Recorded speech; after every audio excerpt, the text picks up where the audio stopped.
Hey everyone, Dan from Evolving Magic here.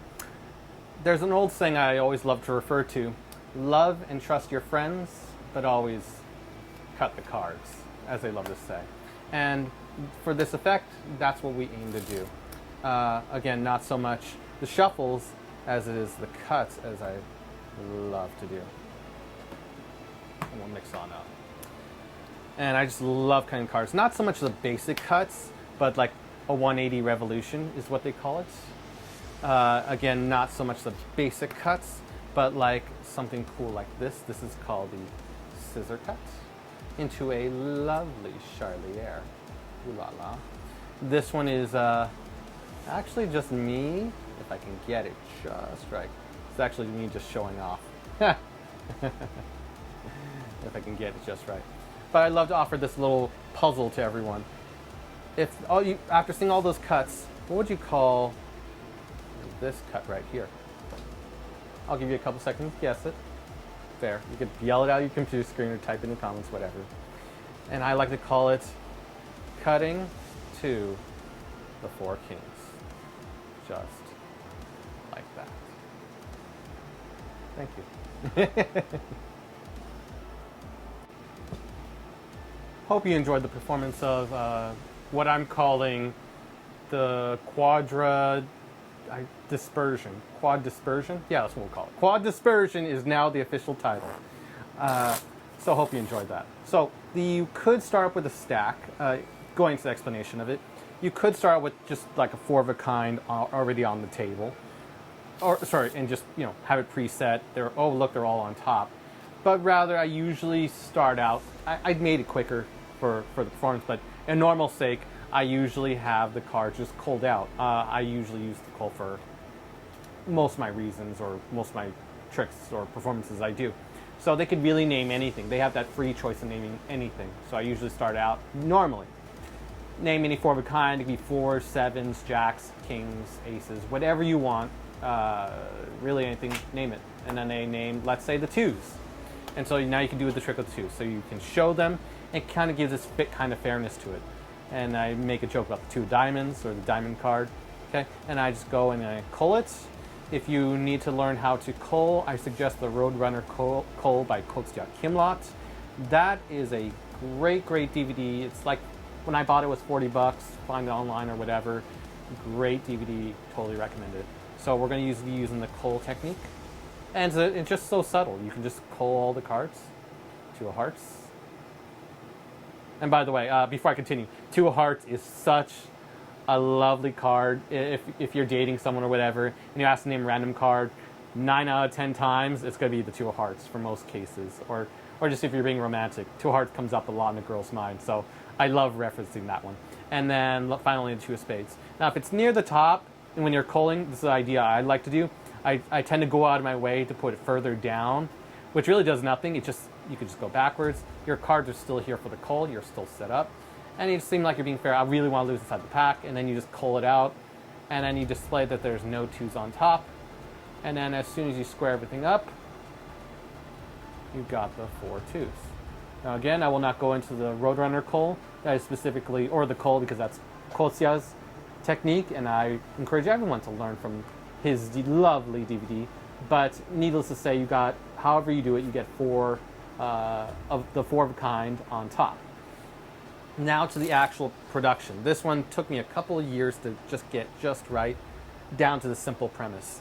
So we got the four twos on top, or any four of a kind you like on top. Okay. The first thing we want to do is we want to cut into four packets. Just keep that in mind. So what we do is we lift up on a little bit of the bottom of the packet. I'd say about maybe a fifth. You don't want too much. Maybe a fourth. You could even just do a fourth. Doesn't matter. Okay. And we're just going to do a slip cut. It's just simple slip cut. And however your presentation is, we slip the top card onto this packet as we're seemingly cutting the upper packet, what seems like the upper packet down here. We're just riffling up, seeing a good amount of cards, slipping off that one of the twos, the top card, one of the twos, and putting the deck on top, slamming on top, keeping a break. Okay, don't just slam it on top. You want to keep a break. And then we're going to do, since this is very cardistry based, or it has some flourishes in there, I tried to make it interesting with flourishes. you're going to need to know how to do the 180 revolution, and that is featured on other, like you just type it on, you open a different tab and learn the 180 revolution, because I don't know if I could teach it very well. I'll just do a slow motion of it. Okay, pinky here, ring finger comes in, and then the fingers lift the cards up. Thumb, forefinger, middle finger right here. Forefinger comes right here. I'm not going to teach this very well. I'm just running through it real fast. Okay, now your finger's going to turn it this way outward, and then the ring finger comes around, grabs it as your middle finger lets go, and it just lets it turn, and it goes like that. Now, instead of letting it complete, you have to hold a pinky break, and then let, after you, so let me go back. We've done the 180 revolution. Again, I'm terrible at teaching this part, the 180 revolution, so I suggest for people who want to make a whole video out of it, learn the 180 revolution from them. So we do the spin. Yeah, I'll do it. Okay, so we do the spin. Okay, and then pinky break right here, and then we let the packet fall onto the fingers of the other hand, and then we use the other three fingers to tilt it up, falling again, and so we got this packet in this hand. Now we're going to use the same hand, and it's three fingers to do the second cut. We're going to peel off another amount of cards. I'm just riffling off a couple ones. Slip cutting.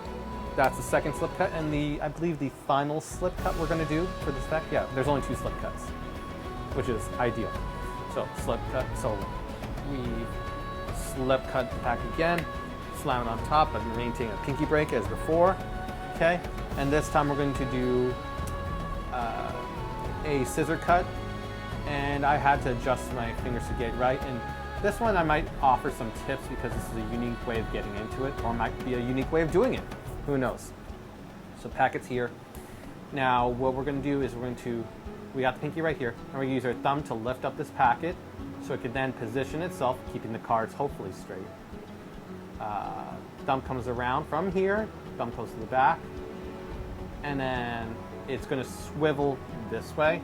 But as it does it, the pinky comes from here. So here, thumb comes up. Okay, thumb goes to the back. Pinky goes to the side. Okay, that's how you readjust from where we were right here, to up to here, and pinky comes around. Okay, now we swing it out, and we make sure we swing it so we can clear it. So thumb and forefinger, pull this packet around. I don't know if you need large hands for this, I don't know, but we just swing it out, and then the forefinger is going to be holding the break temporarily right here after it clears, keeping the cards in line right here. It's all about balancing, it honestly is, so you have to take it a couple tries to get this right. Forefinger right here. Thumb clips, so it goes from here. Thumb clips, so then your pinky can enter right here. And then we let the packet fall into here, and thumb holds it like so, letting everything relax. Pinky right here comes to the side and squares it, and now it's set up for Charlie there. Okay, so again, so we're right here, thumb lifts the packet up, thumb comes to the back, pinky comes to here, then we swivel. Okay, forefinger comes right here, thumb clips it, and then you can either, you can actually just let it roll if you want off the forefinger right here, if you want, but I tend to let it bounce on the pinky, and then from here we let it fall. Okay, let it catch the fall onto the thumb, waiting thumb right here. Pinky squares everything so nothing's out of work. Okay, and then from here we put focus on the other hand. Actually, I'll do it real fast. I'll do it real fast so we can see what it looks like in real-time motion, so everyone's happy. Thumb up. Okay, sorry. Thumb up. Grabs here. Pinky comes around. Spin. Forefinger grips. Clips. Pinky can come inside. Comes around. Again, you can also just keep it on the forefinger and just let it fall right here if you want. Okay. We use the pinky right here. Just square it all up. And then now we're going to use a Charlier cut, which most magicians would already know of. Forefinger pushes the card. Again, well, we would start off in monkey grip. I call monkey grip. Forefinger right here, pinky on the side, two fingers right here. Forefinger just pushes up the packet. It makes it so it clears. Relax, relax, and let it fall. Okay? But you want to keep your pinky right here. You don't want the packets to coalesce. You keep them separated by pinky. So at the end of each segment, you just got to remember the pinky to keep them the packets separated. So what we've got so far is we've still got two twos right here. We've got 1, 2 on each packet. So we've dispersed 2 twos safely, awaiting and separated onto the waiting packets. Hopefully everyone can see this. So we got the 2 twos right there. Okay? And they're being separated by pinky fingers. Now the final packet, we want to give, we want to cut less. Whatever remaining amount you have, we want to cut less. And you can adjust it accordingly so you get the right amount of cards for yourself. We want to take less cards from here. And then we do a Charlier, but we don't complete it, as we use these 2 fingers, the second and third finger, like you're doing a metal gang sign. Like, yeah. We're going to use these fingers. Go back. As we clear it right here, we use these fingers to pull on the top card, and then we're going to let the middle packet fall. It really is about balancing. And then the forefinger will come in as it helps to guide that packet up. And so you gave like a little lean-to or a little teepee kind of cut, and it looks really cool to be able to see 3 packets in motion with one hand, or staying still with one hand. And I go, and this is just me showing off. Everyone gets a laugh. And by pulling up that one card right here, it is actually, if I'm allowed to go back, let me go back. It's actually one of the 2s, of the 2 twos. So in action, if I'm able to do this face up, I'll show it to you. Let me set these packets aside for a second. Don't want to get them all sweaty. If we do this, then we do this, balancing it. And sometimes you can take the forefinger in early if it's having trouble. Okay? You can balance it however. It's more the balancing that's amazing than anything else. Okay? And the main reason the forefinger, and sometimes it's tricky, so you have to play with it and practice it. Slightly knacky, not totally. If I do in fast motion, I can get it. It's a little bit harder with newer cards, but it's a little easier with older cards. So I find it. Okay? Then I put it right here. And don't worry if you mess up. People know it's difficult. Okay? I show them the little lean-to here. Guide. You can even use it. Well, you can't. Let me see if I can do that. I can do it. Boosh, knocking up so it looks a little better. Now you want to keep your forefinger here because there's an important part. You need to get this 2 right here on top of this packet that doesn't have a 2. So what I do is I keep my forefinger right here, push the packet down, and let the 2 come over and clear so it goes right on top. You use your thumb to pull it right on top. And now what we've done is we've looked like we're just cutting the cards casually and doing fancy cuts. Looks like nothing's happening.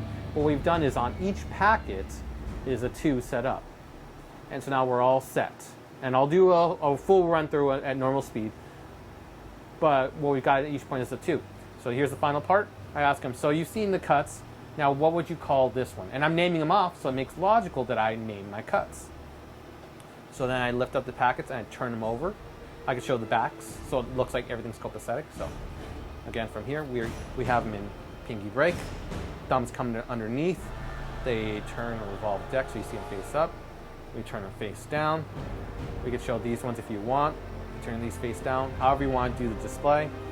And then we say, so what do you call that cut? Give them a couple seconds to reply, they answer, and then you can show 1, 2, I know it's going out of frame because of the camera, 3, 4 twos. So 1, 2, 3, which is a great display.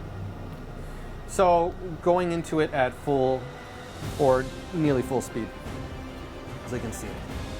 Again, like it's a little bit knackier with newer cards. With older ones, it's a little bit easier. But however you want to do it. So let's just assume they're already on top. The 4 twos are on top. We're going to do it in full motion. Again, I love cutting the cards. Not so much that, as is the 180 Revolution. First pack right there. Okay. Not so much, again, the cards cutting like that basic stuff as it would be doing something like that. And that's a charliere. You're showing off the charliere. You're naming them as you're going along. That seems logical. And this one, well, this one in particular is just, and you may have to push down the lower packet to get it to go. That might be a tip. That might be a tip. Use your forefinger to just push everything below this top card right here. And this one's just me showing off. Okay. So what would you call this cut? Give it a couple seconds. And I say that's cutting to a 4 of a kind. And that is the quad dispersion. I hope everyone enjoyed it. Follow, like, and subscribe if you enjoyed it. And look out for more content because I've got a lot more content coming. See you guys soon.